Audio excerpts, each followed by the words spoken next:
8 horas 11 minutos em Campos, voltamos com o Folha no Ar ao vivo, hoje 30 de dezembro de 2022, aqui pela Folha FM, pelo Face, pelo YouTube, pelo Instagram, ao vivo também pela Twitch TV, logo mais tem reprise na Plena TV do Grupo Folha da Manhã de Comunicação, tem também daqui a pouco este programa em podcast para você ouvir aí na melhor hora do dia, no oferecimento de Proteus, Unimed Campos, Laboratórios Plínio Bacelar, com o apoio também de Vacina Plínio Bacelar, cuidando bem de tudo que te faz bem. Na bancada de hoje, com Rodrigo Gonçalves e Arnaldo Neto, estamos conversando ao vivo, por videoconferência, com o deputado estadual, presidente da Assembleia Legislativa do Estado do Rio de Janeiro, André Siciliano. E eu volto com você, meu caro Rodrigo, fazendo a gentileza de abrir esse bloco, por favor. Obrigado, Cláudio. Daqui a pouquinho a gente vai dar uma atenção também àquelas pessoas que estão comentando lá nas redes sociais, também lá no Grupo Opiniões, né, as pessoas interagindo bastante, querendo falar também com o Siciliano. Mas eu ainda queria, antes da gente avançar também para falar um pouco sobre o trabalho dele à frente da Assembleia Legislativa, né, desde a sua eleição, como, na verdade, eleição e reeleição, né, afinal, o Siciliano mostrou o poder de interlocução dele justamente nas suas duas eleições, né? Primeiro, quando ele venceu a primeira eleição, quando um governador eleito tinha feito campanha para Bolsonaro, e ele, como sendo do PT, conseguiu assumir naquele momento a Assembleia Legislativa e depois repetiu quando foi reeleito, né? Então mostrou aí também esse poder de articulação que ele tinha na Assembleia Legislativa. Mas ainda queria retornar para a gente falar um pouco sobre a nossa última conversa antes do intervalo, porque o Cicero explicou, né, a questão do que representa a perda de arrecadação para os municípios, para o Estado, para os municípios, né, e a preocupação que ele tem, mas também existe uma questão eleitoral que foi colocada, mas que a população abraçou e virou também como se fosse... As pessoas falam, no momento que o governo PT assumir, vai voltar a subir combustível, vai voltar a subir a conta de luz, né? E eu queria que ele explicasse isso, porque a população já está nessa expectativa e querendo atrelar isso, né, ao governo que vai assumir agora a partir do dia 1º. Como contornar isso de uma certa forma, fazer com que a população entenda, né, como ele colocou aqui em números, mas que entenda isso no dia a dia? Então, Rodrigo, primeiro, você que acompanha o Orçamento Federal, o Congresso, você viu que o próprio Paulo Guedes e o Bolsonaro, o orçamento de 2023, não tinha previsão do auxílio emergencial. A peça orçamentária, que é votada no Congresso, ela é remetida pelo governo atual. Então, eles mesmos não tinham a previsão na Lei Orçamentária Anual, na LOA, do auxílio para 2023. Ao contrário, o presidente Lula garante o auxílio 2023. É sempre bom lembrarmos que o auxílio é um auxílio emergencial para quem perdeu o emprego naquela pandemia, para quem estava com dificuldades, né? Porque a maior dignidade que você pode dar para uma família, Rodrigo, é o emprego. Então, esse auxílio, que não tinha previsão para 23, o presidente Lula garantiu. Em relação à questão, por exemplo, da redução dos impostos do combustível, o governo Bolsonaro, ele fez a isenção dos impostos federais até 31 de dezembro de 2022. E nós acompanhamos um estudo feito pelos técnicos da Fazenda do Paulo Guedes, que eles iam tomar medidas imediatamente após a eleição do segundo turno, se ganhasse a eleição. Estava escrito em estudos dos técnicos da Fazenda. Isso não fomos nós que falamos. Foram os técnicos da Fazenda. Então, ao contrário, o que o presidente Lula vai fazer é retomar, né, o Bolsa Família, um valor que possa dar dignidade para as famílias, porque está desde 2014 sem correção o Bolsa Família. Se houvesse a correção, era mais de R$700 hoje, o Bolsa Família, né? Garantindo também um recurso da ordem de R$150 por cada filho até 6 anos de idade. Então, isso foi um compromisso do presidente Lula. Em relação à redução do ICMS, né, como eu disse, foi unilateral, foi a partir de 1º de julho, uma medida eleitoreira, né? Mas para 2024, nós já temos algumas decisões no STF que energia, telecomunicações, tidas como serviços essenciais, teríamos a média do ICMS de cada unidade da federação. Então, nós estamos falando de energia e telecomunicações a partir de 2024. Isso já está decidido, né? Agora, não você fazer essa redução só para a período da eleição. Ao contrário. Agora, o cidadão comum também tem que perceber que quando ele vai buscar, por exemplo, o remédio na farmácia popular, tinha tido uma redução imensa no valor para 2023. Né? Quando você deixa de arrecadar os recursos, como eu falei aqui, da ordem de 11 bilhões de reais, você tem menos 2,5 bi para a educação, você tem menos 1,2 bi para a saúde pública, você tem menos 25% desses recursos que iriam para os municípios, né? Isso vai fazer falta, isso vai ter consequências, né?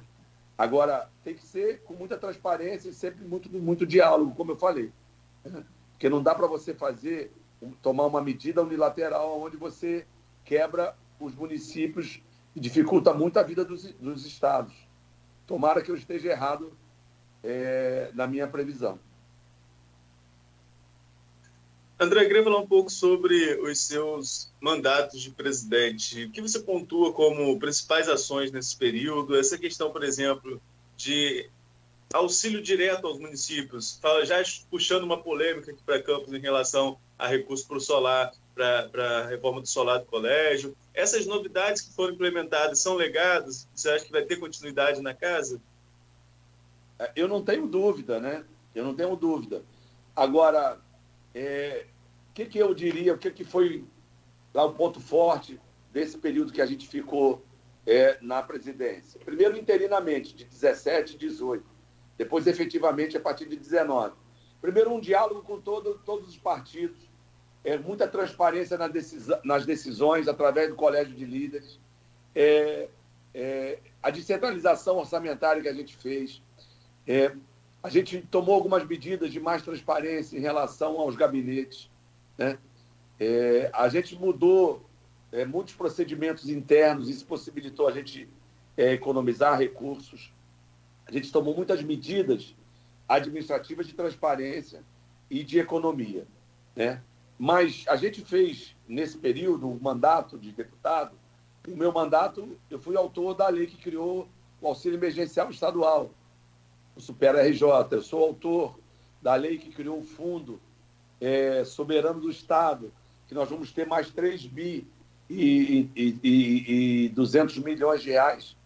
No fundo, nós temos 2,100 e vamos ter mais 3. Né? São 5 bi para que o Estado possa pensar a médio e longo prazo. Né?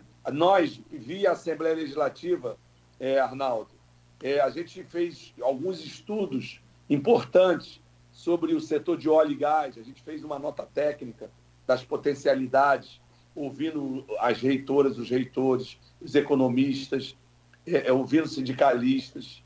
A gente agora no final, também nós publicamos a nota técnica do que a gente chama Complexo Econômico Industrial da Saúde, onde a gente fala das potencialidades do Estado do Rio de Janeiro com as universidades, com os institutos federais, com todo o conhecimento gerado nas universidades, na Fiocruz, por exemplo, na UFRJ, na UF, na UERJ, na própria UEM.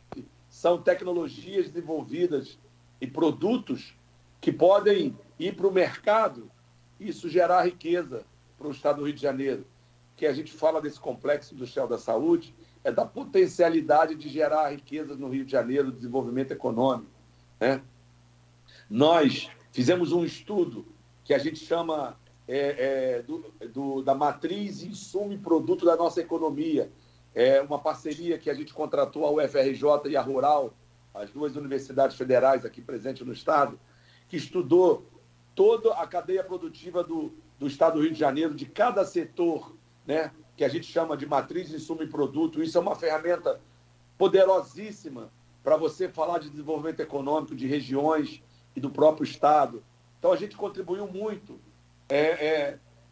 aprofundando não só o trabalho do dia a dia na Assembleia Legislativa, mas também com estudos técnicos para que o Estado possa sair da inércia, voltar a crescer, gerar empregos, retomar a sua economia, porque o Estado do Rio de Janeiro, Arnaldo, o Estado perde muito nas últimas décadas, né? Os economistas, alguns apontam que é por conta da perda da capital lá na década de 60, depois outros dizem que foi a fusão do Estado rico, né?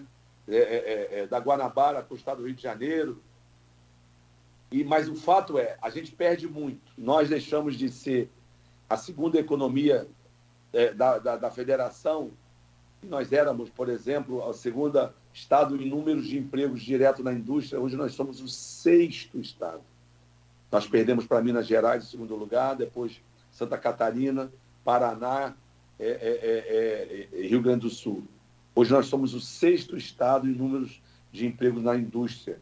Então o Rio se desindustrializou, o Rio precisa pensar a médio e longo prazo. E a Assembleia teve um papel importante nesse período.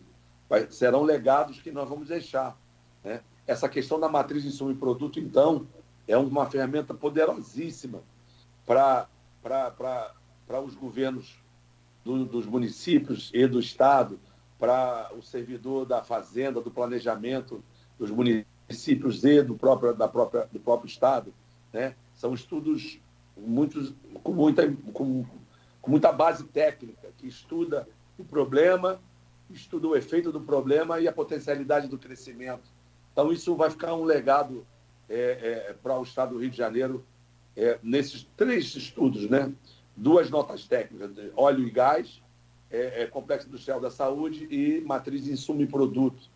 São coisas que a gente discutiu muito com a academia, com as universidades, com os técnicos, com os economistas. Então, isso é um legado para que a gente possa voltar a crescer. E o Fundo Soberano é uma ferramenta poderosa, né? Então, eu também falei no início da questão do plano estadual de fertilizantes, que eu sou autor. O Brasil precisa produzir fertilizantes. Nós importamos o ano de 2021, 90% dos fertilizantes usado nas lavouras, né? No campo, no Brasil. E nós temos o gás. O gás, através da tecnologia, você pode transformar o gás em fertilizantes. E nós temos a capacidade de ter 2 plantas de fertilizantes. Uma aí no Porto do Açu e uma aqui em Itaguaí. Nós estamos falando muito de atrair para o Rio de Janeiro a Rota 4B, um novo gasoduto que vai trazer gás do pré-sal, especificamente no campo de Bacalhau, da Equinor, para aqui, para a costa, na Baixada Fluminense, passando aqui no condomínio industrial de Santa Cruz. Então, ali nós temos, na verdade, 2 siderúrgicas, que é a Ternium e a Cozigo, ali, a Gerdau, e temos também uma termoelétrica de Furnas. Nós ali teríamos 3 tomadores firmes de gás. E a gente fala sempre desse potencial, que são 18 milhões de metros cúbicos dia, que é essa Rota 4B trazendo gás do campo de Bacalhau para a costa aqui na Baixada Fluminense. E isso é desenvolvimento. Quando você tem gás, você tem indústria. Você tem indústria, você tem empregos e arrecadação. Então, a gente precisa falar das potencialidades. Então, a gente precisa usar o que a gente tem aqui como gás. O gás é um bem que está aqui na costa, que está aqui no mar. O gás que precisa desenvolver o Estado do Rio de Janeiro. Eu não tenho dúvida que o potencial do gás, do petróleo, é fundamental. Então, nós fizemos esse estudo, que a gente chama de nota técnica, né? E a gente está buscando, e a gente vai ser, no governo federal, uma voz para que a gente possa trazer de volta o desenvolvimento econômico e social no Estado do Rio de Janeiro. Ciciano, ainda falando sobre a questão do Fundo Soberano, né? Ele surgiu como uma aplicação financeira com reserva, né, de recursos excedentes de produção de petróleo e gás. Logo na largada, ele já saiu com 2,1 bilhões. Algumas pessoas falam que esse Fundo Soberano talvez não permanecesse. Você falou que já há recursos previstos para ele vai permanecer? Como que vai ser isso? Então, nós já aprovamos uma emenda condicional de minha autoria. Nós temos um conselho gestor que envolve toda a sociedade, envolve a representação da indústria, envolve a representação dos sindicatos, envolve as universidades, né? A gente criou um conselho paritário onde vai pensar aonde esses recursos serão investidos. O que a gente falou aqui e que é fato, e eu estou falando isso desde o início do ano, que nós teríamos no mínimo mais 3 bilhões de reais nesse fundo esse ano. E é isso mesmo que aconteceu. Eu falo isso porque eu acompanho diariamente o mercado internacional do petróleo, eu acompanho a taxa de câmbio, e a gente vai ter, como eu disse também já aqui, um incremento na produção nos próximos anos, né? Não sei se vamos ter um barril tão alto como tivemos nesse período, algum período do primeiro semestre desse ano, seguramente não, né? Mas nós vamos ter mais, no mínimo, 3 bilhões e 200 milhões no fundo, porque a arrecadação do royalties do ano passado foi da ordem de 18 bilhões de reais. Esse ano nós já arrecadamos 29 bi. Então, 30% do excedente da arrecadação comparado com o ano anterior vai para o fundo, né? O restante, é bom que se diga, vai para o Rio Previdência, que os recursos dos royalties no Estado do Rio de Janeiro, do Estado, essa arrecadação para pagar servidor, né? Então, está superavitário esse ano também o Rio Previdência. Mas a gente tem um problema sério da Previdência Pública no Estado do Rio de Janeiro, como temos em outras unidades da Federação. Então, a gente precisa garantir que esses recursos possam ser investidos para atrair novos empreendimentos, possam ser, que a gente chama de investimentos estruturantes, para atrair novos investimentos. Eu dei um exemplo, né, dessa Rota 4B, eu posso dar o exemplo também da planta de fertilizante, eu posso dar outros exemplos com esses recursos do fundo, que, inclusive, irão gerar ativos, que esses ativos, na nossa lei, prevê esses ativos de irem para o Rio Previdência, para fazer frente no futuro os gastos com a Previdência do servidor público. Então, isso é uma poupança que tem que ser investida para atrair novos investimentos, criar infraestrutura no Estado do Rio de Janeiro, de portos, de aeroportos, de ferrovia, de plantas, de trazer o gás para o continente, para que a gente possa ter, fazer com que esses investimentos sejam indutores de novos investimentos, entendeu? Que possam gerar empregos e renda para o Estado do Rio de Janeiro. Então, o Fundo Soberano veio para ficar, não tenha dúvida, né? Agora, isso também é muita responsabilidade, porque isso ao contrário do que muito se fala do recurso da SEDAI, que ainda há um recurso significativo da SEDAI nos cofres do Estado, mas, como eu disse, se nós estivéssemos pagando o serviço da dívida, são da ordem da média, 14, 15, 16, de 9 bi por ano. 9 bilhões por ano do serviço da dívida. E é bom que se diga, Rodrigo, Arnaldo e Cláudio, essa dívida nossa, que hoje a dívida pública com o governo federal está na ordem de 137 bilhões de reais. Em dezembro de 1999, essa dívida era de 13 bilhões de reais. Essa dívida foi atualizada pelo IGPM mais 6% de juros até 2012. Agora é IPCA mais 4% de juros.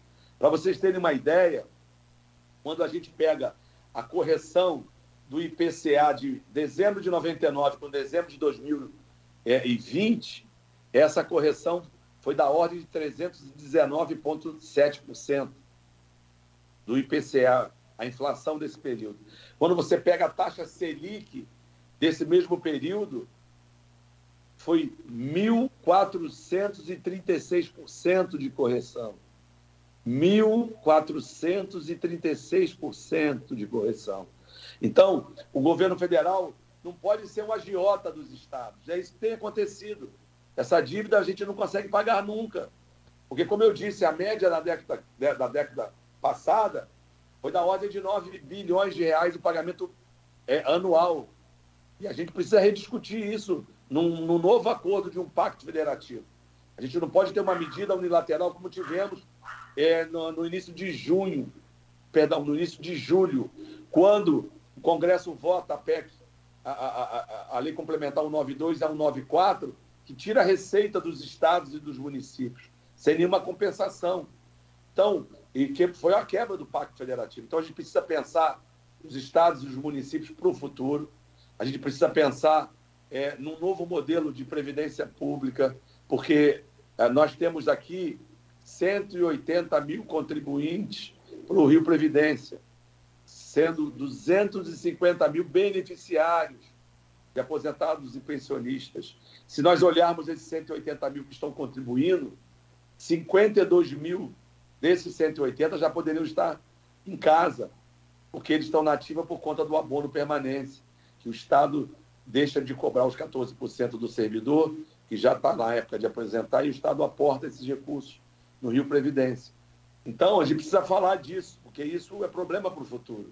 A gente precisa buscar solucionar isso. Quando a gente fala do Fundo Soberano, de investimentos, de novos ativos, que serão ativos do Estado, e esses ativos também podem aportar recursos para o futuro, para os servidores públicos no Rio Previdência, e nós estamos falando de futuro, falando de uma garantia do servidor que trabalhou a vida inteira, que ele terá recursos para receber como aposentados ou mesmo pensionistas. Rodrigo, se tiver alguma pergunta do grupo para trazer, exatamente. Ainda falando sobre essa questão, acho, do Fundo Soberano, né? Também o Edmundo Siqueira traz, que é jornalista, especialista nessa questão de patrimônio aqui da nossa cidade, ele traz: o solar do Colégio Prédio Secular, que abriga lá o Arquivo Público em Campos, recebeu 20 milhões para restauro e digitalização de seu acervo, né, provenientes de acordo aí com a LERJ, conseguidos pela economia que a Assembleia fez. Neste ano foram devolvidos 500 milhões aos cofres do Estado.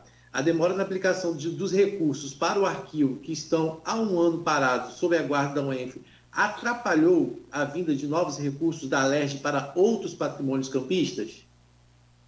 Então, primeiro dizer que isso foi pensado e estudado com autorização do plenário e dos líderes aqui da Assembleia. Nós, esse ano, aportamos mais de 130 milhões de reais nos municípios que tiveram problemas com chuvas, entendeu? A Lei Complementar 178, do início desse ano, ela impede, por exemplo, a capitalização do fundo das assembleias. Então, a partir desse momento, não teremos mais a mesma facilidade de aportar recursos nos municípios, né? Nós agora fizemos autorização para 2 municípios, Conceição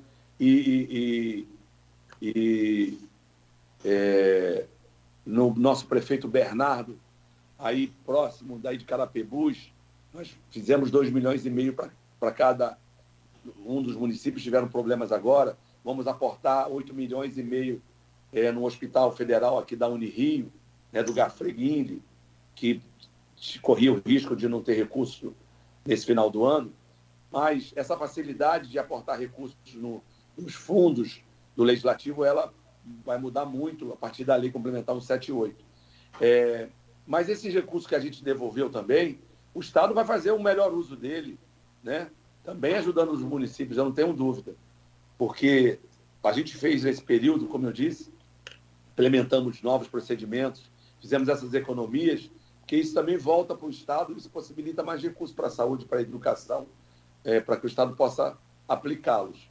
Eu acho o seguinte, que a gente teve de demanda na região em relação a recursos para que pudesse ser feito essas 2 reformas, na Fazenda Campos Novos também,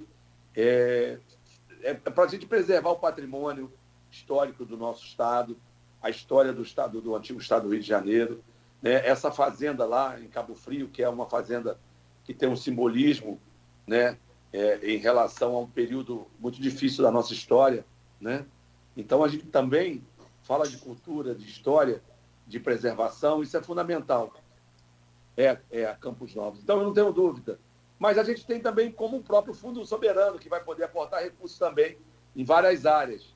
Então, a gente espera que daqui para frente a gente possa, de novo, eu vou dizer, né, gerar novos investimentos, que possam induzir novos investimentos, que possam trazer empregos, com os empregos trazer arrecadação direta ou indireta. Isso também faz com que o Estado possa melhorar e pensar no futuro das nossas gerações. Então, eu acho que essa contribuição que a gente deu via Assembleia, pensando no Estado do Rio de Janeiro, discutindo o Estado do Rio de Janeiro a médio e longo prazo, isso fica como um legado da nossa administração. Esses estudos são estudos da academia, do mercado, da economia, que serão usados como base para que a gente possa pensar o futuro do Estado do Rio de Janeiro. Eu acho que a gente já avançou até aqui, a gente não retroage. Não tenho dúvida disso, né?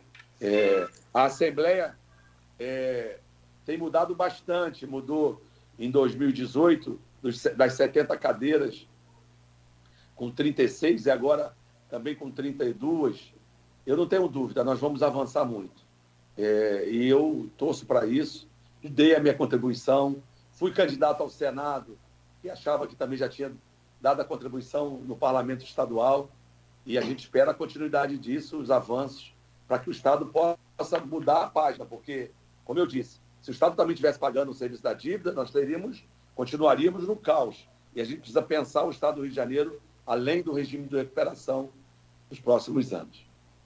Siciliano, também a Silvana Venâncio, que é outra que contribui com a gente aqui no Grupo Opiniões, ela de uma certa forma já respondeu ao questionamento dela em algumas coisas, mas ela pergunta, na sua opinião, como será os primeiros meses do governo do presidente eleito Lula e se ele conseguirá fazer mudanças importantes no governo passado. E aí, já emendo que o senhor já pode responder em seguida, há uma outra pergunta do Elias Rocha Gonçalves, que pergunta se o senhor teve alguma influência na indicação da deputada Daniele do Vaguinho para o Ministério do Turismo, ou foi mais uma articulação sábia aí do Vaguinho? Vamos começar de trás para frente, né? Primeiro, quem trouxe o Vaguinho e a Daniela para a campanha do presidente Lula fui eu. Fizemos uma conversa, depois eu levei o Vaguinho e a Daniele em São Paulo, nós fizemos um almoço com o presidente Lula. Na noite de ontem, que antecedeu esse anúncio do dia de ontem, a gente conversou um pouco sobre a bancada do Estado do Rio de Janeiro, do União Brasil, sobre a correlação de força Senado e Câmara Federal em relação à possibilidade da Daniela virar ministra. Primeiro, foi uma decisão do ministro Alexandre Padilha com o presidente Lula. Eu estou na equipe, eu sou o carregador de piano. A gente procura sempre usar aqui um pouquinho da experiência nossa. E no Rio de Janeiro, a bancada do União Brasil são 6 deputados federais. Então, a gente precisa ter a garantia da governabilidade lá no Congresso Nacional. Em relação ao início do governo Lula, eu não tenho dúvida. Se a gente começa a comparar o arcabouço legislativo jurídico na questão do meio ambiente, a gente retroagiu. Se a gente lembrar que nós vivemos um momento onde mais de 1 milhão de armas foram para as mãos de cidadãos que não tinha teoricamente, nenhuma experiência com manusear armas, né? Nós vimos, em algumas áreas, a desestruturação dessas áreas. E ficou mais patente na área da saúde, na área da educação, né? Foram cortados mais de 50% dos recursos do custeio das universidades públicas federais do Brasil, né? E na questão da saúde, nós tínhamos mais de 15 mil mais de médicos nas cidades do interior do país, mesmo aqui no estado do Rio de Janeiro, né? Nós perdemos algumas questões ideológicas burras, porque municípios que não tinham nenhum médico tinham 2, 3, 4 médicos, né? Que estavam lá de segunda a sexta. Eu fui prefeito, eu sei qual é a dificuldade de tratar com médicos, que eles têm 4, 5 empregos, você não consegue ter um médico num posto de saúde de segunda a sexta. Quase impossível, para não dizer impossível, né? Então, era a oportunidade de ter um atendimento médico na ponta. Estou dando um exemplo da questão da saúde, o segundo exemplo do corte dos investimentos nas universidades e nos institutos federais, mas também já falei da própria legislação da questão do meio ambiente. Nós vimos a Amazônia pegar fogo, nós vimos o Pantanal pegar fogo, nós vimos aí a exploração de minério, de ouro nas terras indígenas. Isso tudo faz muito mal ao Brasil e faz mal também para fora. Nós estamos vendo aí, agora mesmo nos Estados Unidos, passar por um período lá difícil de nevasca, né? de frio. Isso tudo é o desequilíbrio do meio ambiente. Nós estamos vendo municípios aqui no Brasil, em especial também no Rio de Janeiro, Norte e Noroeste, com problemas de enchentes, de cheias. Não é que nunca aconteceu, né? Mas tem acontecido com mais frequências. Mais frequência. Nós vimos no início desse ano, no dia 15 de fevereiro, a tragédia de Petrópolis. De novo, volto a dizer, não é que nunca aconteceu, mas tem acontecido com mais frequência por conta desse desequilíbrio, né? Em relação ao nosso meio ambiente. E a Amazônia é um patrimônio do Brasil, a gente precisa preservar, assim como o Cerrado e o próprio Pantanal. Então, a gente não tem dúvida, nós vamos retomar a cultura. Nós vimos desestruturar a área cultural no Brasil, nós vamos retomar a questão dos direitos humanos, a gente vai retomar o direito da igualdade, né, de gênero. O Lula tem falado muito isso e voltou a falar ontem, que quer que a remuneração das mulheres seja a mesma remuneração dos homens no Brasil, que tem uma diferença. Então, a gente precisa resguardar direitos, resguardar o meio ambiente, resguardar a cidadania. Eu não tenho dúvida, o presidente Lula vai tomar algumas medidas nos próximos dias que vai trazer mais paz e mais alegria para o brasileiro. Infelizmente, nós estamos vivendo, né, as últimas horas aí, questão do Pelé, mas eu não tenho dúvida, a alegria vai voltar, a harmonia entre as pessoas. A gente perdeu, né, muitos amigos com a pandemia, a gente viu muitos amigos brigarem por conta de política, muitas famílias aí se afastarem, irmãos, e a gente precisa trazer isso de volta. A eleição já passou, agora é torcer para que o presidente Lula faça o melhor governo para tirar essas famílias que estão passando fome, estão morando nas ruas. A gente precisa voltar à alegria, voltar ao entendimento. Ciliano, vamos falar da eleição da Alerj, porque você foi o primeiro a cravar aí uma vitória, possível vitória do Rodrigo Bacelar em fevereiro do ano que vem. Você mantém essa avaliação? Até então, nem o Rodrigo tinha dito ainda que era candidato. Veio assumir depois, no dia da diplomação, estava se articulando, já tinha 44 assinaturas. Você falou em 36. O PT, a Federação PT, PCdoB e PV, tem 8 deputados. Aí vou fazer uma pergunta só. A federação vai com o Siciliano? Os 8 deputados vão com o Siciliano? Você tem essa informação? E você acredita mesmo na condução do Siciliano? Digo, vai com o Bacelar? É o hábito. Vai com o Bacelar? Você acredita na composição de Bacelar como presidente da Alerj? Então, a gente conhece um pouquinho a casa, a gente conversou, o Rodrigo tinha esse desejo de ser candidato, nós tínhamos mais 2 candidatos, e a gente tem que respeitar, tinha o meu amigo, meu irmão Jair Bittencourt, tinha também o Márcio Canella, e a gente conversou muito com o Bacelar, e a gente tem conversado muito com as deputadas e deputados eleitos na federação. Eles vão seguramente compor a chapa do Rodrigo na mesa diretora e também nas comissões da Assembleia, né? Uma coisa é a eleição da mesa, a eleição das comissões, outra coisa é governo, né? E a bancada vai ter muita responsabilidade. Eu não tenho dúvida, a bancada sai de 3 deputados, na verdade 3 eleitos, mais 2 no final dessa legislatura para 7, mais 1 do PCdoB na federação. Eu não tenho dúvida, o Rodrigo é candidato único, eu tenho falado isso desde sempre, que ele seria candidato único, e vai ter uma votação muito expressiva, não tenho dúvida. E vai ser bom para o estado do Rio de Janeiro, vai ser bom para o Norte e Noroeste, né, de ter um presidente na Assembleia, e o Rodrigo está muito preparado para isso, eu não tenho dúvida. Posso? Sim, claro. Obrigado, Rodrigo. Só para fechar aqui da minha parte com o Siciliano. Tem vários comentários aqui no Face, Siciliano. O André Bielli, José Vitor, que é parceiro aqui, ouvinte nosso aqui também, Cristina Viana, alguns aí seguidores do senhor, tá? O Almir Júnior, que é o secretário municipal de Agricultura de Campos. O senhor fique à vontade para registrar um abraço para eles aí também.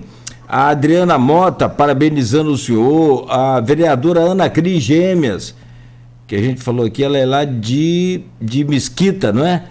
E tantos outros que aqui, Ferreirinha também, postando aqui boa sorte, Duduzão, desejando aí boa sorte também, enfim.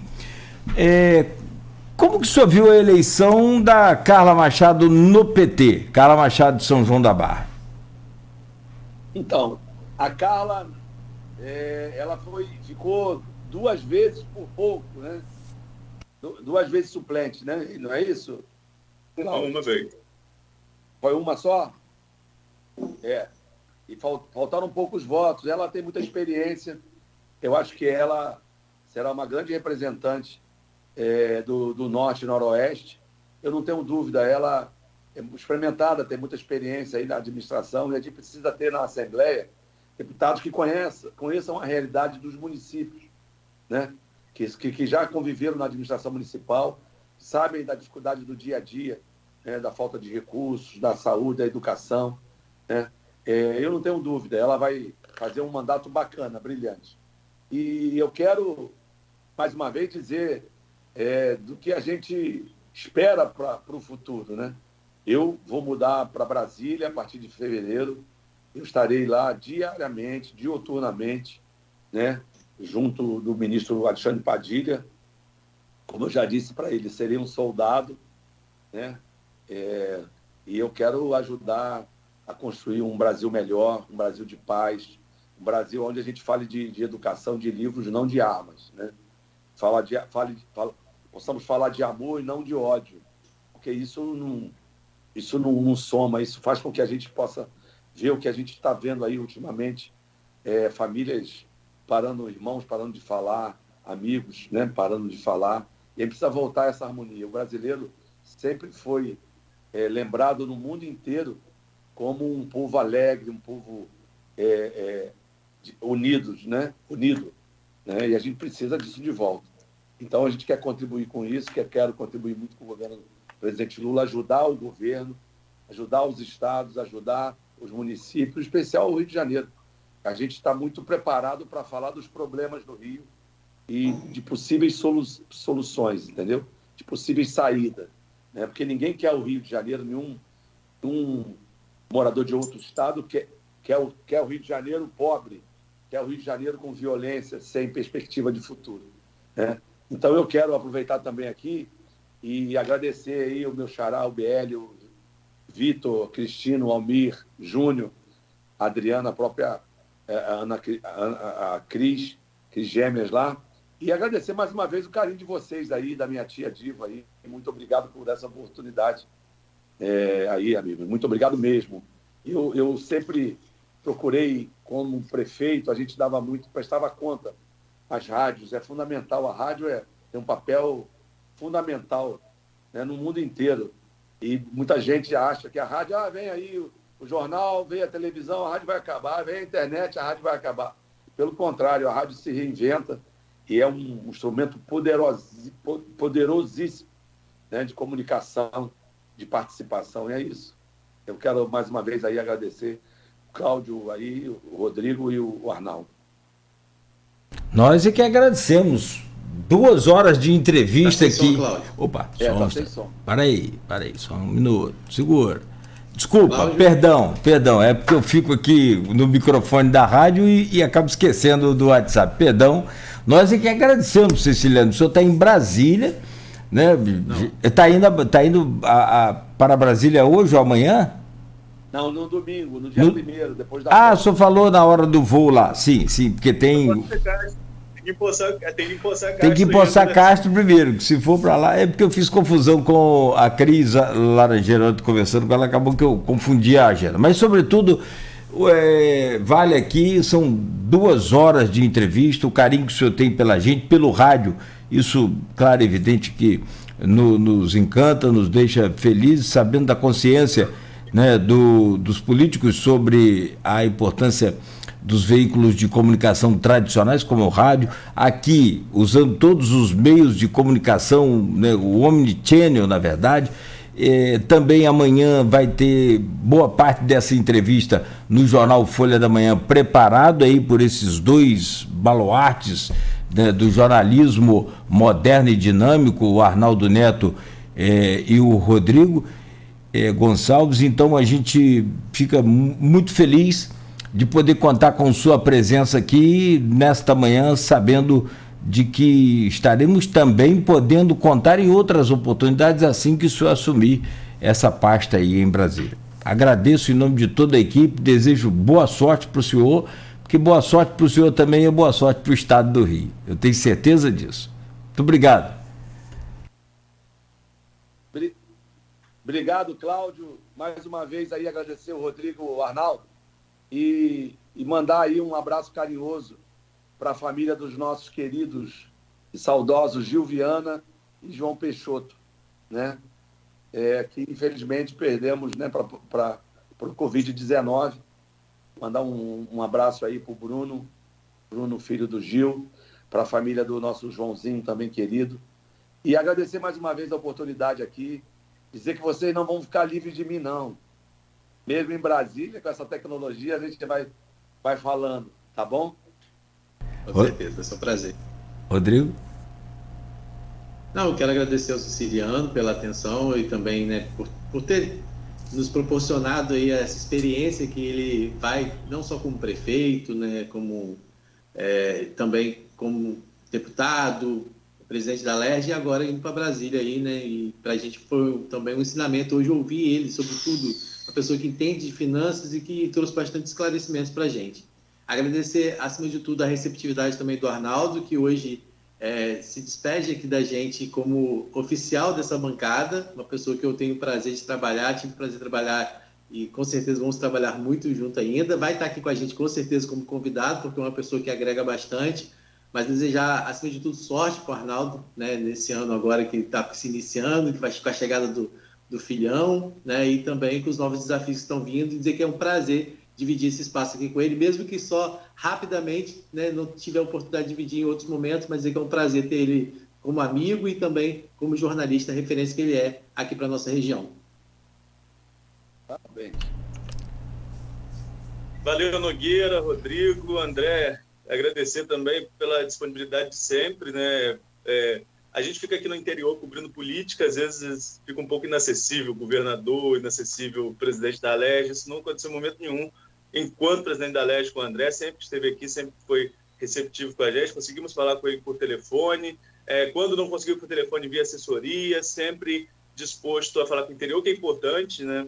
Nós aqui no Folha no Ar foram 3 anos e 9 meses, não parece, mas já é um tempinho, né? E fora 8 anos de Folha da Manhã, mas a gente sempre bateu numa tecla. O Rio de Janeiro precisa olhar para o interior. O governador não pode ser o segundo prefeito da capital, ele tem que conhecer o interior, e a Assembleia tem um papel fundamental nisso, porque lá reúne parlamentares de todas as regiões do Estado. Então, desejar boa sorte e sucesso ao André Siciliano na nova missão, um papel importante. Falávamos aqui, André, antes da sua entrevista, com o Marquinho Bacelar, presidente eleito da Câmara, e eu falava seu papel de importância nessa articulação Rio e Brasília. E ele falava, não tenho dúvida que André vai integrar esse governo e vai ser nosso porta-voz lá em Brasília. E, felizmente, isso se concretizou. Então, sucesso para você. Já aproveitando aqui também, desejo sucesso ao Rodrigo na caminhada que começou agora aqui na Folha FM e já pega uma empreitada difícil esse mês de janeiro. Eu e o Cláudio sabemos o que é isso, dificuldade de convidados agora em janeiro.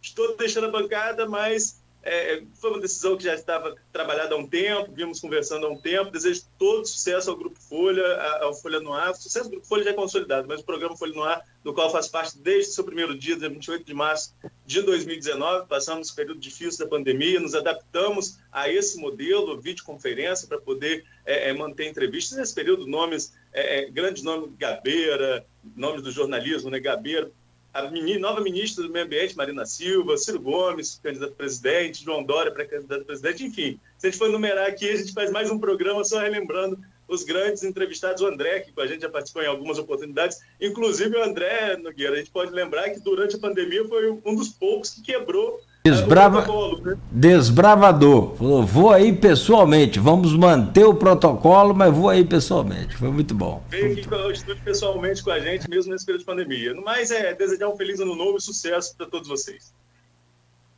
Valeu, Siciliano. Obrigado aí, obrigado ao Grupo Folha, obrigado ao Luizinho, ao Luísio, o Marquinho aí, desejar sucesso à frente da Câmara, mandar um abraço também para o Vladimir, que é um amigo também querido, e tudo de bom Tudo de melhor, um ano de muita paz, muita saúde, muita harmonia e prosperidade, tá bom? Muito obrigado por essa oportunidade. Um abraço a todas e todos. Forte abraço, muito obrigado. A você, meu caro Arnaldo, eu não preparei aqui nenhum texto, não preparei nenhuma homenagem especial, não preparei nenhuma despedida, porque eu confesso a você que eu não aceitei bem essa história de você sair dessa bancada aqui até hoje. Eu confesso de coração, e você sabe disso, eu falei, não pela chegada do Rodrigo, que o Rodrigo é fantástico, o Rodrigo é um cara extraordinário, sabe, Siciliano? Esses caras aqui são baluartes do jornalismo, eu sou radialista e é muito diferente. Então, pode parecer, nós somos do ramo de comunicação, né? Não, é diferente, televisão é diferente, rádio, jornal, o jornalismo é de noite, parece que as coisas acontecem e os caras trabalham a noite toda, o rádio é no dia, na hora, aquela coisa... Mas é diferente, cada um com seu valor fundamental para essa sociedade, cada vez mais desantenada desses órgãos e meio que ligada nessas coisas de WhatsApp, essa coisa de fake.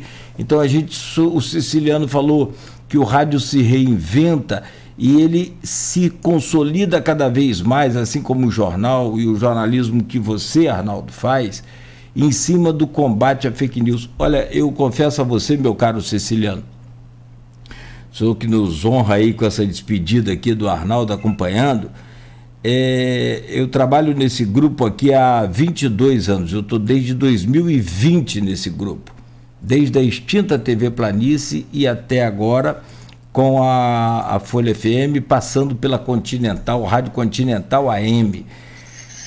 Então, assim, eu pude aprender muito em todos esses 32 anos que eu tenho de carreira, mas com você, Arnaldo, eu aprendi que o jornalismo é um negócio muito mais sério, muito mais profundo do que você sair dando a notícia em primeira mão. Uma vez você me falou, você esqueceu, Nogueira, o mais importante não é dar o spoiler, o furo, aquela notícia. O mais importante, Nogueira, é dar a notícia de verdade. Então, meu irmão, eu confesso a você que, assim, eu me emociono, desculpa, eu não aceitei bem, então por isso não preparei nenhuma despedida. Fica só aqui o meu carinho, a minha gratidão e a minha honra de ter podido dividir essa bancada aqui com você. Eu não tenho dúvida que você vai ser... Tomara que você não seja concorrente nosso, porque eu vou ficar aí triste, mas com certeza você vai ter voos altíssimos, não só pela sua capacidade, mas sobretudo pelo seu talento e pelo seu caráter, que o homem precisa de ter caráter. O resto a gente se acerta. Grande abraço, amigo. Sucesso. Valeu, Nogueira, obrigado, agradeço a todos vocês. E a gente se encontra, né, no jornal, na comunicação, assim como na política, nada é para sempre. Tudo acontece, a gente vai se encontrando em outros momentos e a amizade fica. Um abraço a todos e agradecer, sobretudo, Nogueira, aos ouvintes. Agradecer a paciência, né, a colaboração de todos, Beto aí na técnica, enfim. Agradecer a todos vocês. Chega pra cá. E como eu disse... Aí, quer falar também, Arnaldo? Rapaz, sucesso para você na sua nova empreitada aí, que Deus te abençoe sempre. Você, a sua esposa, seu filho que tá chegando aí. Benício, nome bonito. E mais torcedor do Fluminense. Não, tá amarrado, sai fora. Esse é flamenguista. Um feliz ano novo para todos. O deputado, para Rodrigo. Rodrigo, a gente trabalha no sábado aqui, né, Rodrigo? Mas seja bem-vindo também, Rodrigo. E um feliz ano novo para todos, que ano que vem seja um ano de bênção para todos nós. Valeu, foi um prazer trabalhar com você, Arnaldo. Igualmente, Beto, um abraço. Valeu, Netão. Grande abraço, amigo. Ô Siciliano, ele tá devendo uma peixada a nós, que o pai dele é pescador lá em Atafona, rapaz. E ó, entendeu? A Luísio vai abrir lá o bangalô e nós vamos baixar lá em Atafona lá. Combinar. Tá, combinado. Um abraço, beijo aí. Parabéns, Arnaldo. Sucesso aí. Valeu, Rodrigo. Obrigado, Cláudio. Valeu, irmão. Até a próxima. Tchau. Valeu. Valeu. Aqui, são 9h01. Então, agradecemos aí ao Siciliano, né, por essa participação. Hoje é você, Arnaldo, mais uma vez, né, muita paz, muito sucesso, né, com sua família, com seus projetos, onde você for, sabe que você tem aqui um amigo, um parceiro e, sobretudo, um admirador pelo seu trabalho.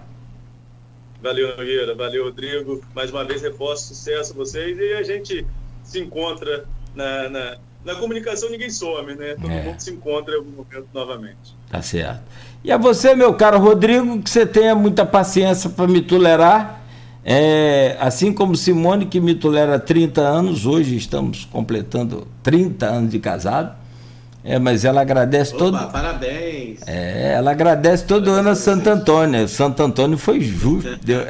Santo Antônio cumpriu a promessa com ela, deu um marido bom. A Luísa aqui que ia deitar o cabelo. Gente, grande abraço. Feliz ano novo para vocês. Mas só lembrando aí que lá amanhã hoje vai ter a cobertura especial. Amanhã tem Jornal Folha e no domingo a gente vai estar lá na cobertura da posse, né, do Cláudio Castro. E na segunda-feira a gente está aqui no programa trazendo as informações a respeito da posse do Cláudio Castro, que acontece agora dos deputados só no dia 1º de fevereiro, mas a gente traz as informações da posse já na segunda-feira no nosso Folha no Ar. Tá certo, amigo. Seja bem-vindo, tá, Rodrigo? Muito bem-vindo. Você já está batizado aqui no programa. Valeu, Netão. Some não, menino. Vamos passar lá na sua casa, hein? Valeu. Um abraço, feliz ano novo a todos também, feliz ano novo a todos os ouvintes, ano de paz, de luz, como falei em Natal, é momento de reconciliação, o Siciliano lembrou isso também. Vamos deixar de lado a questão política, vem um governo novo, vem novas medidas. Se a gente for falar sobre as medidas aqui, o Siciliano não entrou tanto. A questão do combustível, por exemplo, deve aumentar realmente com essa questão dos impostos que vão voltar, mas depois deve mudar a questão da precificação. Então, um governo novo é um modelo diferente. Temos que ter um pouquinho de paciência também nos primeiros meses e torcer, sobretudo, para dar certo. Aí não é o Lula que ganha, não é o Alckmin, não são os ministros, os deputados. Se o governo dá certo, o país dá certo para a gente também. Passamos pelo governo Rafael Diniz, com um governo difícil, um governo com muita dificuldade financeira e, no meu ponto de vista, também com alguns erros administrativos. Em momento nenhum torcemos contra o governo Rafael Diniz, em momento nenhum fizemos de um tipo de perseguição. Da mesma forma agora, com um grupo totalmente oposto, o grupo dos garotinhos, a gente torce pela cidade dar certo. Então, esse espelho, eu não estou falando isso em nome do Grupo Folha, estou falando uma questão pessoal, uma questão particular. Esse espelho que a gente faz para o município é o mesmo do país. Se o país dá certo para a gente, a economia gira, que a gente consegue diminuir o número de pessoas na pobreza, porque a maior tristeza que a gente tem nesse país hoje é falar que tem 33 milhões de pessoas na pobreza. Você que está aí preparando sua ceia de Réveillon, teve uma boa ceia de Natal, você pode refletir que tem 33 milhões de pessoas que não têm o que comer. Acho que isso significa muito. Então, se o país der certo, se a gente conseguisse zerar, seria um sonho. Mas se a gente conseguir pelo menos diminuir isso, fazer com que as pessoas tenham acesso a pelo menos 3 refeições diárias, já seria algo muito satisfatório. É a nossa torcida para esse 2023, independentemente de qual seja o governo. Se Bolsonaro tivesse sido reeleito, o desejo seria o mesmo. Mas como Lula foi eleito, a escolha da maioria da população, que seja na mão dele e que o Brasil seja um Brasil melhor. Um abraço a todos, feliz 2023. Não tenho o que falar mais depois das suas palavras, e é isso que a gente deseja também, que as pessoas possam ter o mínimo de dignidade, e dignidade é isso, é trabalho, é comida na mesa. Valeu, feliz 2023 para você, Arnaldo. Para você também, meu caro Rodrigo, muito obrigado. Valeu, gente, um abraço. E a você que nos acompanhou até aqui, muito obrigado. Estaremos de volta segunda-feira com os restos mortais do Réveillon, que não tem feriado, né? O Rodrigo ainda vai para o palácio fazer. Então, vamos lá. Só os nobres vão para essa cobertura. Os plebeus ficam aqui na roça. Valeu, gente. Um bom final de semana, mas um excelente ano novo a todos que nos acompanham. Estaremos juntos em 2023. Obrigado. No oferecimento de Proteus, serviços de saúde e medicina ocupacional, qualidade certificada ISO 9001-2015, Unimed Campos, cuidar de você. Esse é o plano. Laboratórios Plínio Bacelar e vacina Plínio Bacelar.